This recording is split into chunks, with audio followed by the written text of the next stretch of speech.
какая возникла мысль. Поделюсь с вами. Кого пытались запугать из тех, кто приехал в Москву?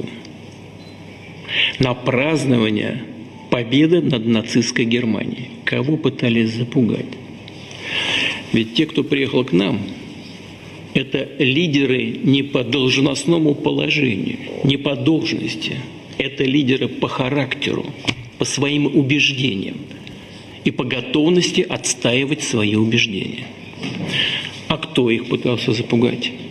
Те, кто встает по стойке смирно и отдает честь и аплодирует бывшим солдатам СС и возводят в ранг национальных героев тех, кто во время Второй мировой войны сотрудничал с Гитлером. Но мне кажется, что это покушение с явно негодными средствами, да, и те, кто пытается это сделать, не соответствует тому замаху, на который они сами рассчитывают.